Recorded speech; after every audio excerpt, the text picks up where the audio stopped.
বাস্তব সংখ্যা বা রিয়েল নাম্বার এই অধ্যায়টি নিয়ে আলোচনা করছি এবং আমরা বাস্তব সংখ্যার যে বিভিন্ন বক্তব্যগুলো রয়েছে যে বক্তব্যগুলি আমাদের সত্য না মিথ্যা এর আগের লেকচারে আমরা দুটি মূলদ সংখ্যার সমষ্টি সর্বদা মূলদ সংখ্যা হবে এটা সত্য মিথ্যা যাচাই করেছি। তারপরে আমরা দুটি অমূলদ সংখ্যার সমষ্টি সর্বদা মূলদ সংখ্যা হবে, দুটি মূলদ সংখ্যার গুণফল সর্বদা মূলদ সংখ্যা হবে, দুটি অমূলদ সংখ্যার গুণফল সর্বদা মূলদ সংখ্যা হবে। এই বক্তব্যগুলি সত্য না মিথ্যা আমরা বিভিন্ন উদাহরণের সাহায্যে সেগুলো কী করেছি আমরা যাচাই করেছি যে সত্য না মিথ্যা। আজকের লেকচারে দেখো আমরা অপর দুটো নিয়েছি। প্রথমটা রয়েছে দেখো যে প্রতিটি মূলদ সংখ্যায় বাস্তব সংখ্যা এবং অপর রয়েছে প্রতিটি বাস্তব সংখ্যায় অমূলদ সংখ্যা। সত্য না মিথ্যা আমরা যাচাই করব। সো দেখো প্রথমত বাস্তব সংখ্যা, আমরা বাস্তব সংখ্যা জানি যে বাস্তব সংখ্যা দুখানা সংখ্যার দলের সমষ্টিকে একসঙ্গে বাস্তব সংখ্যা বলা হয়। এক নম্বর হলো আমাদের মূলদ সংখ্যা এবং অপর নম্বর হলো আমাদের কি অমূলদ সংখ্যা। তো প্রথম দেখো মূলদ সংখ্যা। আচ্ছা মূলদ সংখ্যা কাদেরকে বলা হয়? যে সকল সংখ্যাগুলিকে আমরা p/q আকারে প্রকাশ করতে পারি, যেখানে আমাদের p আর q হলো আমাদের পূর্ণ সংখ্যা কিন্তু q এর মান শূন্য নয়। কারণ কি? কারণ শূন্য একটা পূর্ণ সংখ্যা কিন্তু q আমাদের শূন্য নয়। আর অমূলদ সংখ্যা কাদেরকে বলা হয়? যে সকল সংখ্যাগুলিকে আমরা p/q আকারে প্রকাশ করতে পারি না, অর্থাৎ আকার কীরকম √2, √7, √13 এই সংখ্যাগুলিকে আমাদের কী বলা হয়? অমূলদ সংখ্যা।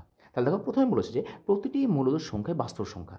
আচ্ছা বলো তো বাস্তব সংখ্যা যেটা রয়েছে তাহলে বাস্তব সংখ্যা রয়েছে আমাদের,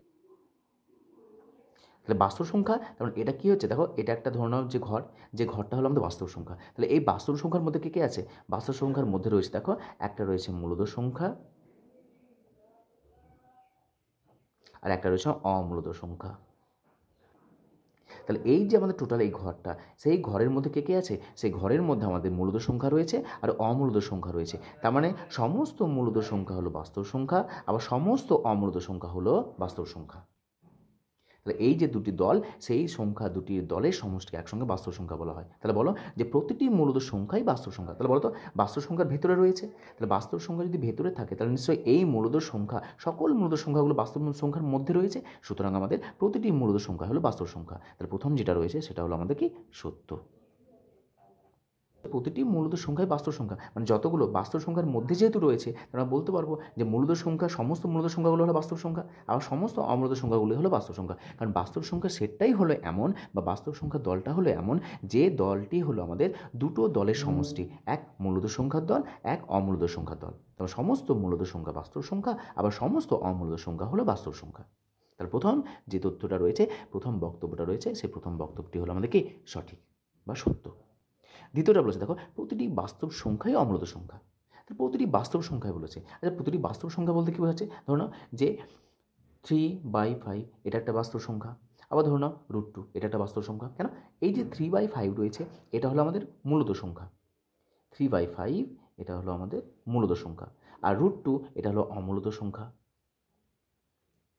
তাহলে এটা যদি অমূলদ সংখ্যা হয়, এটা যদি মূলদ সংখ্যা হয়, তাহলে অমূলদ সংখ্যা আর মূলদ সংখ্যা এই দুটো একসঙ্গে আমাদের বাস্তব সংখ্যা বলা হচ্ছে।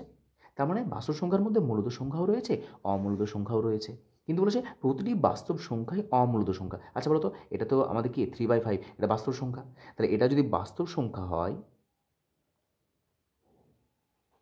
এই বাস্তব সংখ্যা যেটা রয়েছে 3/5 একে আমরা p/q আকারে প্রকাশ করতে পারছি। তাহলে p/q আকারে যদি প্রকাশ করা যায় তাহলে এই যে বাস্তব সংখ্যাটি রয়েছে সেই বাস্তব সংখ্যাটিকে আমরা কখনোই অমূলদ সংখ্যা বলতে পারবো না। কেন? কারণ অমূলদ সংখ্যা হলে তাই কখনোই আমরা p/q আকারে প্রকাশ করতে পারবো না। p/5 যদি আমাদের একটা বাস্তব সংখ্যা হয় তাহলে এই বাস্তব সংখ্যা হলো মূলদ সংখ্যা, একে কখনো আমরা অমূলদ সংখ্যা বলতে পারবো না। তার মানে লেখা আছে এখানে দেখো প্রতিটি বাস্তব সংখ্যাই অমূলদ সংখ্যা। এটা সত্য না মিথ্যা? এটা অবশ্য মিথ্যা।